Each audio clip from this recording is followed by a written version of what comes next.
Today's episode of the Gestalt Education Show is brought to you by three of our favorite sponsors, Human Locomotion, Core 360 Belt, and Dynamic Disc Designs. All the information can be found below. By now, you have definitely heard us talk about them, so check out the show notes, click the links, use the codes, and make sure you support our favorite people. As always, we got a great episode lined up for you today, and thanks for tuning in.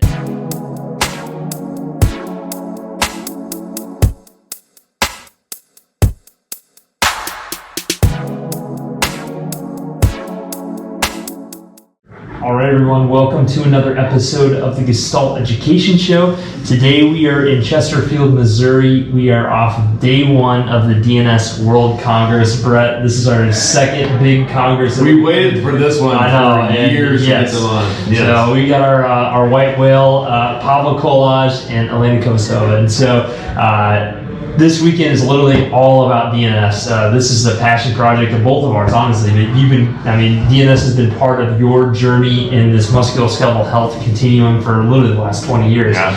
And I know that these two hold very high standards in your musculoskeletal, Mount Rushmore, whatever you want to say. Yeah. And I've been lucky enough to take the D course and be here in Prague with these guys. But anyway, today is all about DNS. And so we thank you both for not only being here, coming to the United States for the Congress, but your contributions, obviously, to help us with our patients every single day and not help us, beat our head against the wall and things like that. So, Brett, can you talk about maybe just as an intro, that first time you went to Prague and kind of, the continuum now of where DNS is today? Well, so we had Craig Levinson's rehab program, and basically it was to see Dr. Lewit was the main thing.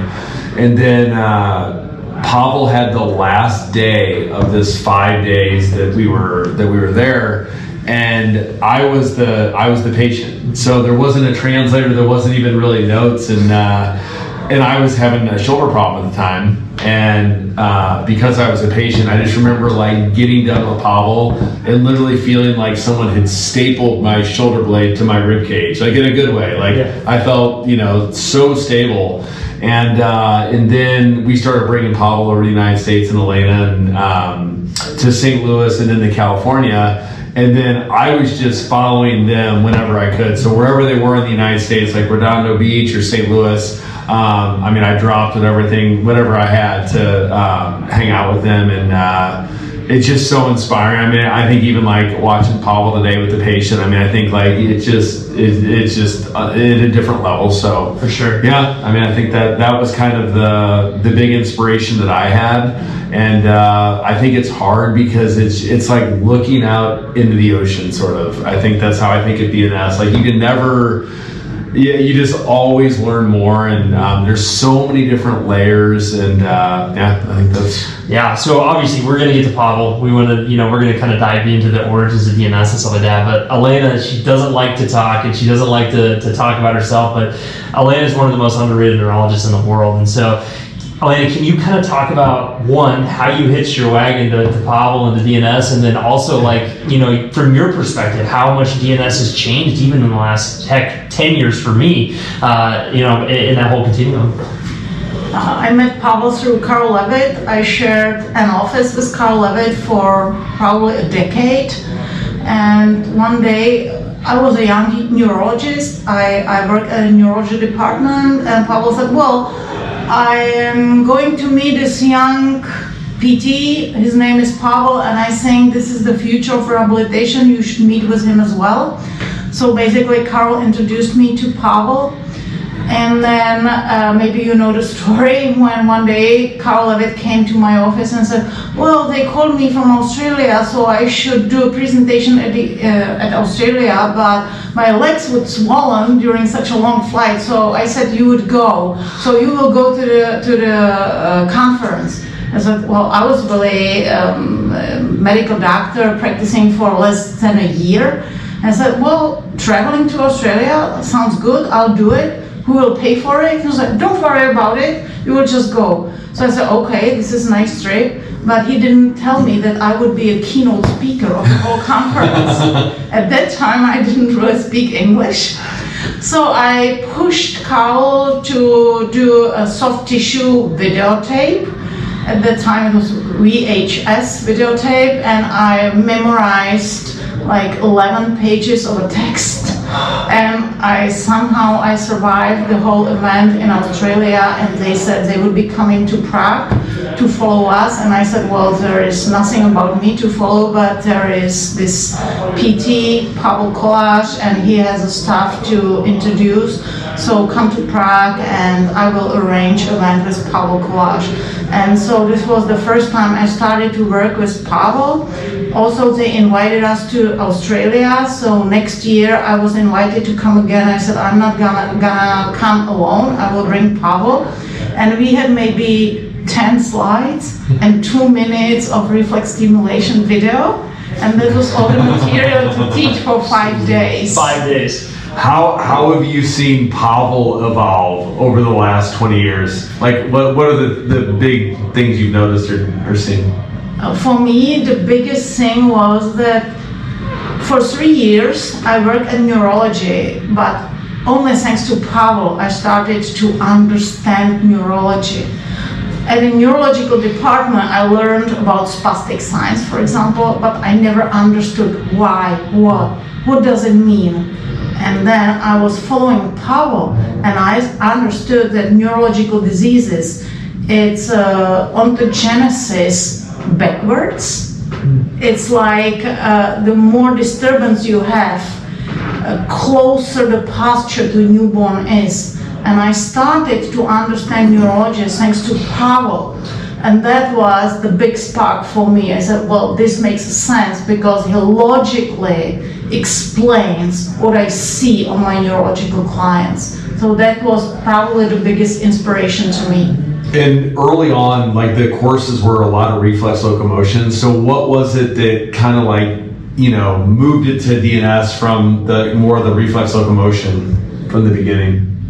It was Redondo Beach. Yeah. I remember exactly. Pavel, at that time we had a few more slides. It wasn't 5 slides, but maybe 25 slides. And Pavel had a newborn at home, Jakub. We still have been using the slides with Jakub. And Pavel was showing ontogenesis as a part of reflex locomotion. And all of a sudden he said, well, and actually we could use developmental positions for exercise. It was like first time, I think even to him it occurred for the first time that developmental positions, it's not just the positions, but it's something which can be used for analysis, but even for training. And that was the first time he said, okay, reflex stimulation is awesome. It can be used for re-establishing synergies, but now we maybe have active training and self-treatment for clients. And so this is how it started. And 1 year later, it was 2007, you came to Prague for first instructor's course, and we said, okay, we should put a name. And it was Craig Morris who said Dynamic Neuromuscular Stabilization. And Pavel says, sounds good. That's simple. The rest is history. That's simple. And then talk about kind of even the first coursework that I took was a DNS course. Ironically, you were teaching. It was you, Brett, and then I think Marcel was there as well in Kansas City. And there was still reflex locomotion in there, but even over the last 5-6 years, I feel like the education has gotten so much better with the instructors, and there's more congruency, and it's more more slides. Yes, more slides and more usable and more in-depth neurology. And so, can you maybe talk just through like that development of more, I don't know, congruency, if you will? At start, there was really no material. Pavel was just talking. Even I was confused, and I was like, if I'm supposed to help him to explain his ideas, first of all, I must understand. So I was translating, at the same time I was taking the notes. And in the evening with Marcella, we said, okay, we need to start to work on some material, first of all, for us to understand. So we need to take the picture of a 3 months position of adult and, I don't know, oblique sitting, child and adult, and we have to think about muscle synergies because we really need some material to understand. And I realized that people in the room need it as well, because Pavel's brain is like big. He just starts to talk, Right. but it's difficult to understand. You need some free learning. And that was the time when he started to work on the notes, myself and Marcella. And so anything Pavel said, we marked down. And then in the evening, we started to work on PowerPoints and presentations. Then coming to Prague, we started to take notes and pictures and shooting videos. And gradually it started to build. And then you came to Prague, first instructor's course, then more people being involved, and everyone brings some aspect. And nowadays we have such a beautiful event with Robert talking about multisensory integration, and Richard Allen bringing the sports aspect, and Brett talking about muscle balance around the trunk. And so now we are a team of probably 50 instructors, and each instructor is bringing a different aspect, and it helps to grow the whole system. I love that. Love that. Now I would like to. Oh, sorry. Nope. I would like Pavel to talk about like who really heavily influenced him. I know Vojta, but like His journey, his journey. He's been around so many great people, and like who's influenced you the most probably. Can I speak Czech? Oh yeah, you can speak Czech. Absolutely. Tak já jsem byl strašně rád, že jsem začal v Motole, kde bylo hlavně dětské oddělení. So what the most important for Pavel is that he started his career in the Motol Hospital. This is the place we still work, both of us. And there was a pediatric department. That was a critical part of his career. A zároveň jsem pracoval se sportem. But at the same time, he worked in a sports because he used to be athlete. He was gymnast. He was involved with athletic performance training and treatment. A těch dětí jsem viděl jak fyziologický vývoj, tak patologický vývoj. And he could see physiological pediatric development, but at the same time pathological pictures, because at Rehabilitation Department you have a sick children, so he could observe their development being compromised by orthopedic, but CNS and other lesions. A na druhé straně jsem mohl vidět tu motoriku, tu pohybovou aktivitu u olympijských vlastně vítězů, s kterými jsem měl šanci i spolupracovat. At the same time, he worked with Olympic winners. He worked with top athletes. So talking about the continuum or bell curve, yes, he could see both extremes. Very sick children with no mobility, and extremely great mobility and movement performance of top athletes. So that was very important experience for him. Tam jsem si všimnul, nebo hodně jsem si všímal určitýho motorického podvědomí u těch dětí. Je to vlastně funkce, kterou se v tom vývoji neučíme, ale která uzrává. A ona se potom integruje i do té vlastně motoriky potom kortikální. A vlastně je tam v tom našem podvědomí to, co vlastně je v tom motorickém vývoji toho dítěte, to máme zakodováno do budoucna, nebo to máme zakodováno i v té vlastně dospělé motorice. And so what was very important, he could see how children develop automatically. It's not a learning process. They automatically mature and develop a certain motor stereotypes. And we maintain those motor stereotypes for the rest of our life. And it matters if early development is optimal, physiological, or if there is any disturbance. And he could do the comparison and see how we automatically integrate those early stereotypes within our motor behavior in adulthood. What did Vojta think about Pavel working with the athletes and like not working with the pediatric patients? Tak profesor Vojta byl člověk, se kterým jsem měl tu možnost spolupracovat. Pavel is super thankful for the opportunity to work with Vojta. V 90. letech. It was in 90s. kdy on se vrátil z emigrace. It was a time when Vaclav Vojta could travel back to the Czech Republic. It was after Velvet Revolution. He had to fly out from communism. And after Velvet Revolution, he could come back to Prague, and that was a time when Pavel met with him personally. A tam jsem začal právě jak si vidět v té motorice těch dětí. And following Vojta, observing him how he treats sick children, he could see motor development of disturbed children. Že to není jenom terapie, kterou můžeme využít, ale jsou v ní obsaženy určité neurofyziologické principy. So Pavel understood there is a certain therapy approach, but at the same time, children display a typical neurophysiological principles. Které jsou propojeny i s biomechanickou funkcí. And he realized the connection between neurophysiological and biomechanical principles, realizing that sick children, not only they have compromised movement, but at the same time their structural development is compromised.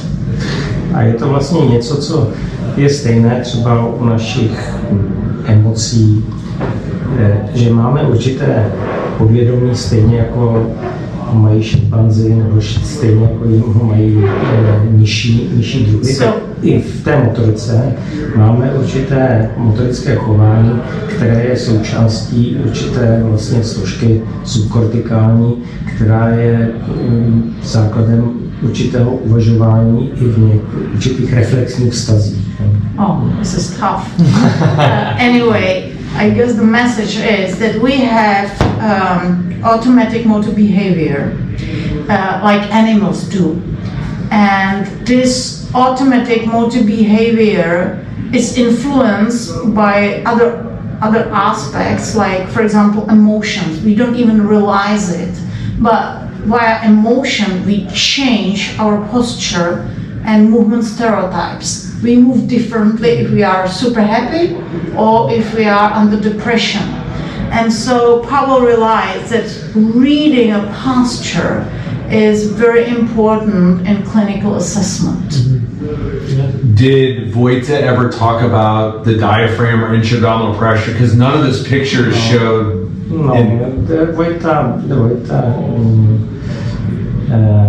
ukázal vlastně, že je možné demonstrated that it is possible vlastně vyvolat určité funkce, které jsou zastrčené v tom podvědomí a které jsou součástí vlastně vývojové kinesiologie.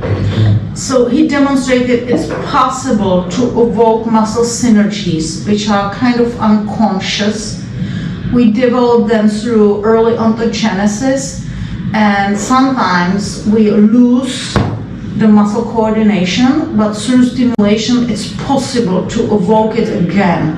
So he showed that certain motor stereotypes are fixed, pre-programmed in DNS, in CNS, sorry, I should say it again. certain stereotypes are fixed in our brain as a CNS program, and it's possible to evoke this program through stimulation. But Vojta, in his pictures, there's no like mentioning of like the abdominal, you know, he talked about the slings, but On mluvil o určitých synergiích. Yeah, he talked about synergies. Ale my jsme je potom rozpracovali do určitého.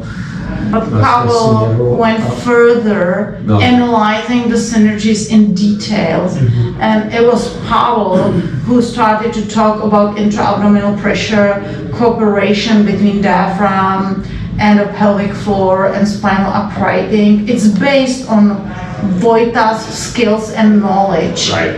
But Pavel came with more details, right. And emphasized. He was, I think, the first one emphasizing postural function of the diaphragm and intra-abdominal pressure regulation. Vojta didn't use the terms in the same way. Right. And then how about that experience at Motol? So obviously you had Janda there at one point, you had Lewit. Were there any other influences there that really shaped DNS to what it is today, or you as a clinician? Jestli tam byly ještě nějaký jiný osoby, které tě významně ovlivnily, krom... Potom to byla taková vlastně intuitivní sestra rehabilitační, ta se jmenovala Mojžišová. There was a nurse, her name was Mojžišová. A ona neměla žádné pořádné medicínské vzdělání. She wasn't really well educated in medicine. She was a regular nurse. She had no education in rehabilitation or neurology. A ona mě do určité míry ukázala, jak je možné číst z postury. But she had good eyes and she taught Pavel how analyzing posture can be very beneficial to determine the diagnosis and the primary cause of a problem. She taught him how to analyze a posture. Vojta mě ukázal směr, jak se dívat na posturu a její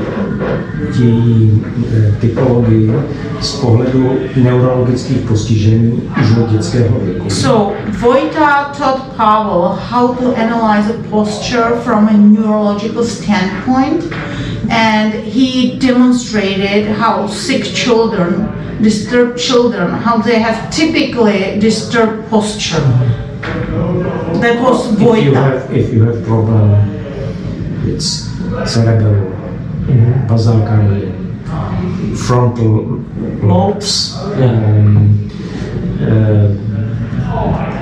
for example, the motor neuron. Motor neuron disease. You have typical posture.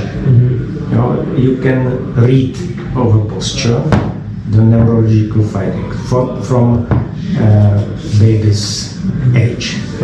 A Mojžišová ukázala, že když vzniká jakákoliv porucha na periferii, show him if there is a, for example, distal segment disturbance, foot, for example. For example, Mojžišová show me if you have problem gynecology, automatically you have protective pattern, posture protective pattern. You can over posture read this diagnosis. Já si pamatuju, že si tenkrát postavila takhle 10 žen. So Pavel remembers she had like 8 or 10 females and she was just watching their posture from behind. Tam bylo 50 profesorů. And there were lots of physicians in the room. Kteří zpochybňovali její cestu. Doubting her skills and abilities. They didn't trust in her really. A ona v té době měla obrovské úspěchy. But she was very successful in treatment. She was especially involved with females who couldn't get pregnant. And with her treatment approach, several babies were born, and she believed, and the females believed, that was thanks to her. But the physicians didn't really believe in this approach. They said it's coincidence or it's a result of a real treatment, but not thanks to you. A tenkrát tam byl seminář, kde řada těch profesorů And so there was a medical meeting with physicians. A oni postavili takto těch 10 žen. And she was just observing a posture of 10 females. A ona měla určit, která z nich má gynekologickou poruchu. And she was asked to determine which one has a gynecology issues. A ona to přesně trefila. And she exactly could tell which one was in a trouble gynecologically and which one was healthy. And that hushed her critics, Ale nebylo to v té době, to bylo vnímáno jako šarlatánství. But at that time they considered it to be kind of alternative, voodoo kind of. Mě to vrtalo hlavou. But Pavel was like, he was inspired and said, this can't be voodoo. He started to think about it. Ale tam jsem si uvědomil, and že ona to čte. That she analyzed the posture. Posturální reakce. She can see muscle tone distribution, position of the segments, she analyzes the posture, and she can recognize the difference in gynecologically sick female comparing to healthy. If I have problem with meniscus, with elbow, or gynecology problem, stomach problem, automatically, always you react over posture. And the posture goes over subcortical this is automatically, this is our program. This is not voluntary function. Když má člověk problém s plotínkou. So whatever issue we have, automatically we change the whole posture. It's not only segmental reaction, but there will be a global reaction, and we will completely change our stabilization and postural function. Tak si neřekne, zatáhni si tenhle sval. If you have a disc protrusion, you don't tell your body, well, paraspinal muscle, contract. I need you to contract. But it happens automatically and basically in the same way to anybody. And protective pattern is very important for diagnostic in protective movement pattern, posture pattern. Analyzing protective pattern is a basis of a Pavel's diagnostic approach.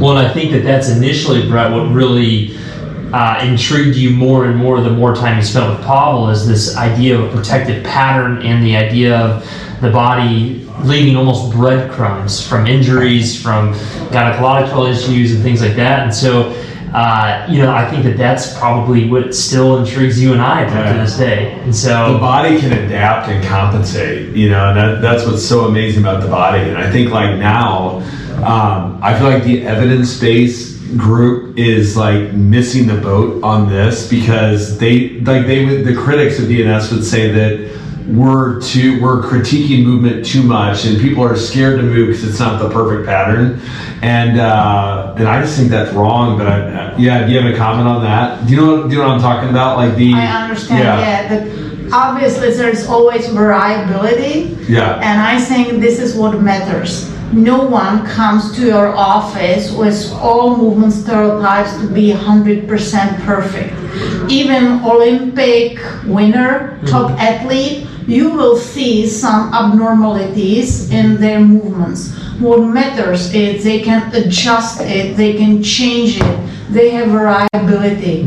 Our chronic clients, they are kind of locked in poor patterns and they have no ability to change it. So I think variability is what matters, and ability to learn and modify. And obviously all of us, sometimes we move better, sometimes we move worse, but those who are not in chronic pain, they have this ability to change it and modify it. Často vidíme určité nálezy, které můžeme palpovat. Sometimes, for example, you do palpation diagnosis. Muscle, hypertonus, trigger points, joint blockage. Joint blockage. Ale důležité je, a to mě právě také naučil trochu Vojta. But what's important, and this is what Pavel learned from Vaclav Vojta, že musím tyto změny vidět také v pohybu, v postuře. That you don't do only static analysis, but do assessment during movement, dynamic assessment. Posture is not only static function. Posture is snapshots in the movements. And if I examine movements, very often I understand why I have hypertonus. I understand why I have dystrophicity in the muscles. A to mi vlastně ta analýza vlastně aspekční mi dává velký prostor pro pochopení. So visual analysis is critical and it helps to understand. Pro pochopení toho, proč vznikají určité změny, které potom já palpuju. To understand the primary cause of changes you can see, you can palpate on your clients. A velmi často ty změny ovlivňují třeba manuální techniku. And of course you can do manual treatment. But if I not change the posture, will be repeated. It will be short-lived effect. A teď je druhá otázka, jak změnit posturální funkci. And of course the critical question is how to change postural function, how to improve posture with permanent effect. This is not possible only over exercise muscle. I must exercise. It's not one muscle exercise, it's a global stereotype exercise. Not only global, but also není to jenom, že bych globálně, ale musím vždycky zohlednit i třeba postavení v kloubu. And also you have to bear in mind the position in the joint. A pak samozřejmě vazbu na další klouby. And connection between even far distant segments. So you really need to see the whole holistic pattern. And I think this is the art to find. Well, Pavel showed that today with the case. So he reintegrated a trigger point in a patient's foot and totally changed how the patient was stabilizing their shoulder.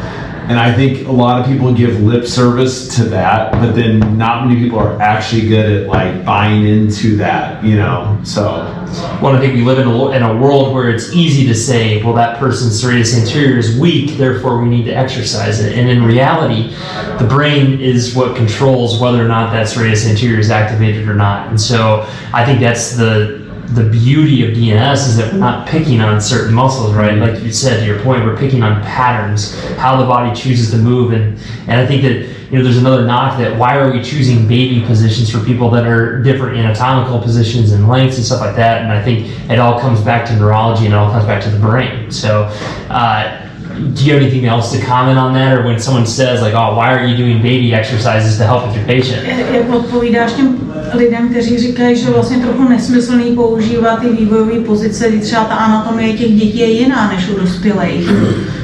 No, ta anatomie se vlastně těmi vývojovými pozicemi tvoří.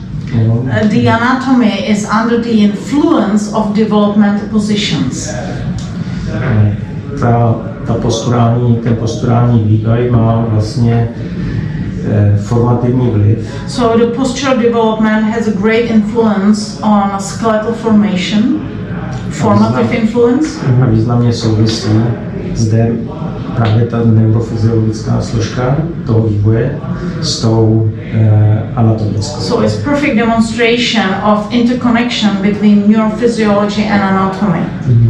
Yeah, it's beautiful. To je ten důvod a když se podíváme na určitý polohové funkce a zapojení svalových synergií v tom vývoji a pak se podíváte na atlety, kteří potřebují dosáhnout maximálního výkonu, tak vidíme, jak to významně koresponduje. And basically, although the anatomy of adult and of a child is not the same, if you watch posture and muscle coordination in a normally developing child and you compare it with top athlete, basically you will see the same posture. They may have a different anatomy, one is immature and the other one is fully matured, but the muscle coordination and, for example, joint position for a certain movement performance is the same one.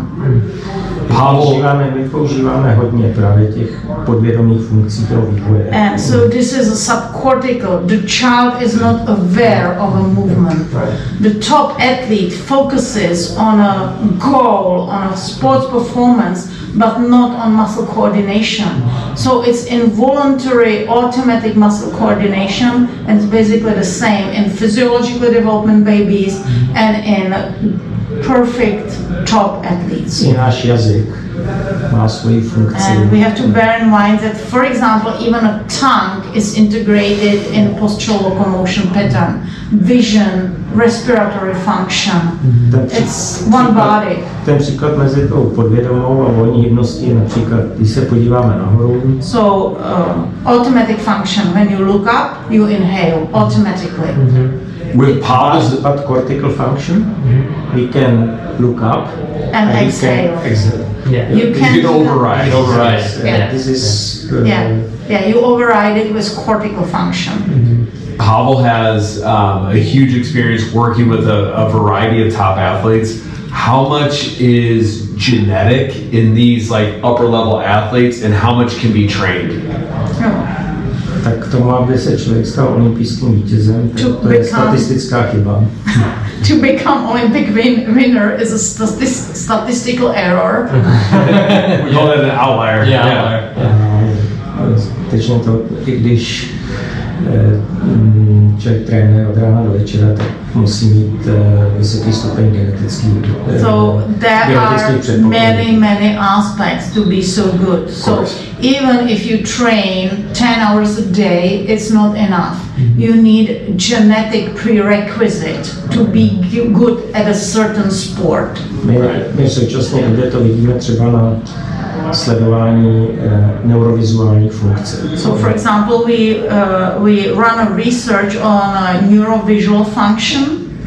Vy sice můžete dobře vidět, you can have a great vision, ale je důležité, jak vidíme, jak třeba bystře vidíme, akomodačně. But it doesn't really mean that you will utilize the great vision within the sport. So for example, there is accommodation function of the eyes, although you can see very well. It doesn't mean that you will use it in sport. Peripheral vision. Peripheral vision, peripheral field, individual. Jak vlastně predikujeme třeba pohyb předmětu. Movement prediction, for example, in basketball, volleyball, golf. And we have now a possibility to measure this function. Yes. A tam my vidíme, že když to nemá 12letý dítě nebo 15letý dítě nebo dorostenec, tak i kdyby se od rána do večera trénoval, tak to zlepší jenom do určité míry. So for example, Pavel works with the junior athletes and he knows that unless they have a good visual function at teenage, even if they are very hard workers, there will never be elite athletes. Because even the best training will not really compensate for it. It's a certain gift.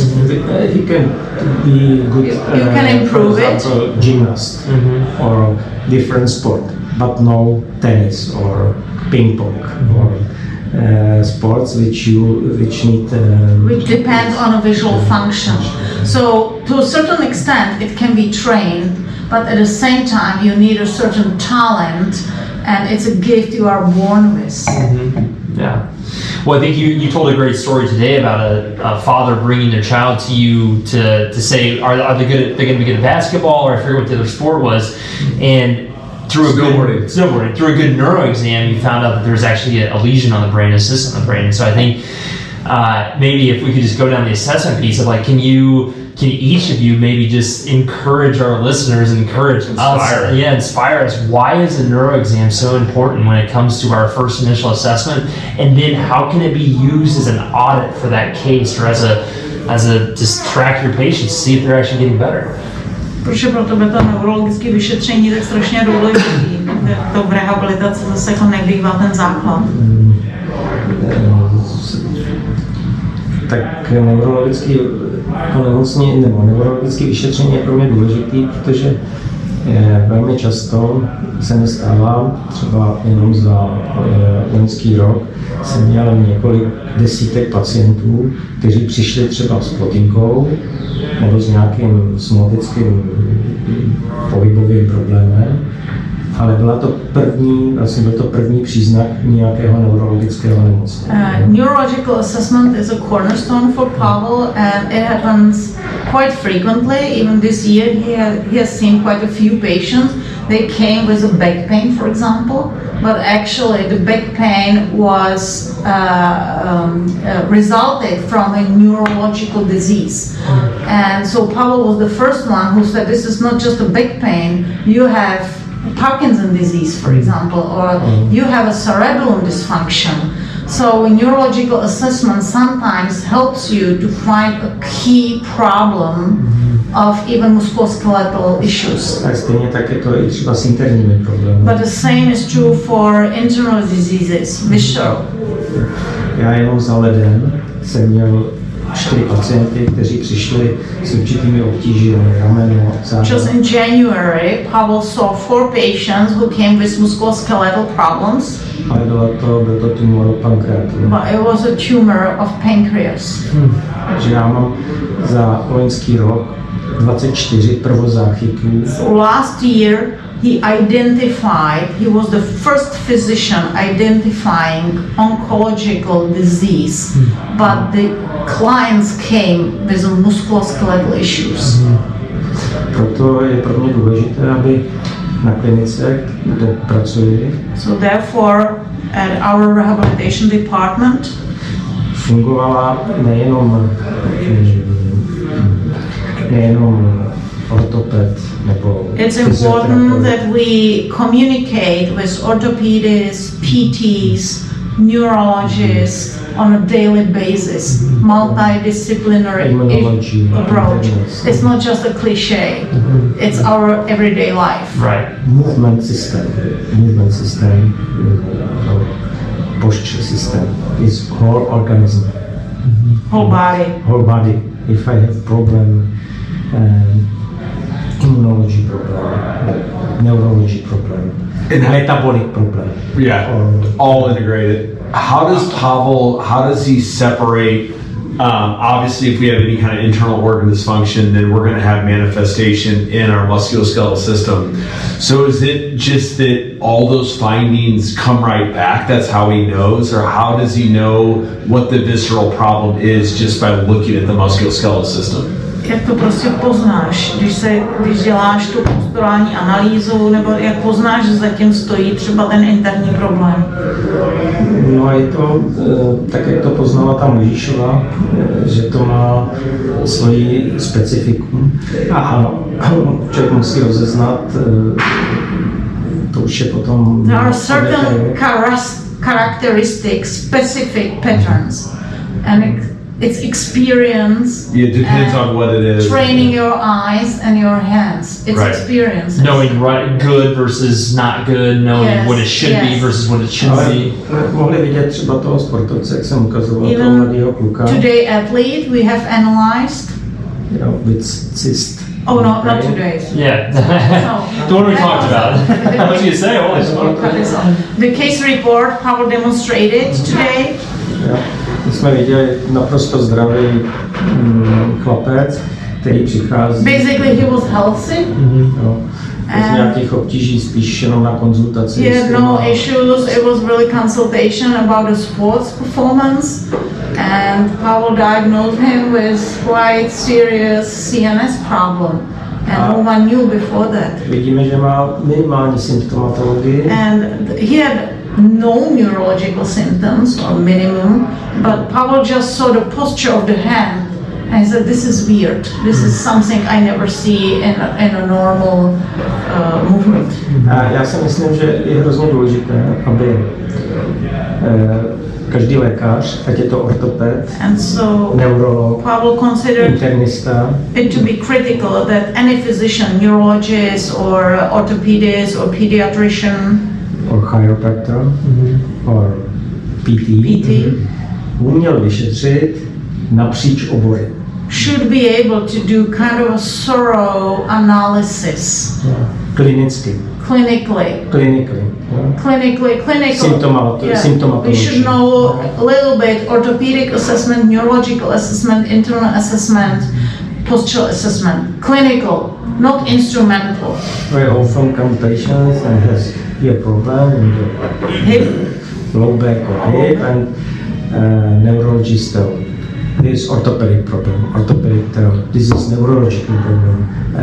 To je potřeba jak si umět v tom klinickém projevu oddělit a vyšetřit a potom samozřejmě to má specifický další proces terapie i diagnostiky. It's quite critical to be able to analyze and recognize what I call, or Karel Lewit called it, key link, to find where the real cause is, because only then you can determine the most appropriate kind of treatment for a specific client. Je strašně důležité umět klinickou diagnostiku. So clinical diagnosis, clinical assessment, functional assessment is a cornerstone for Pavel and his daily work. And posture je jeden z pohledů, který nám hodně pomůže v té klinické diferenciaci toho nálezu. So Pavel performs his diagnostic approach through postural lens, and it helps him to determine the optimal approach. Yeah, beautiful.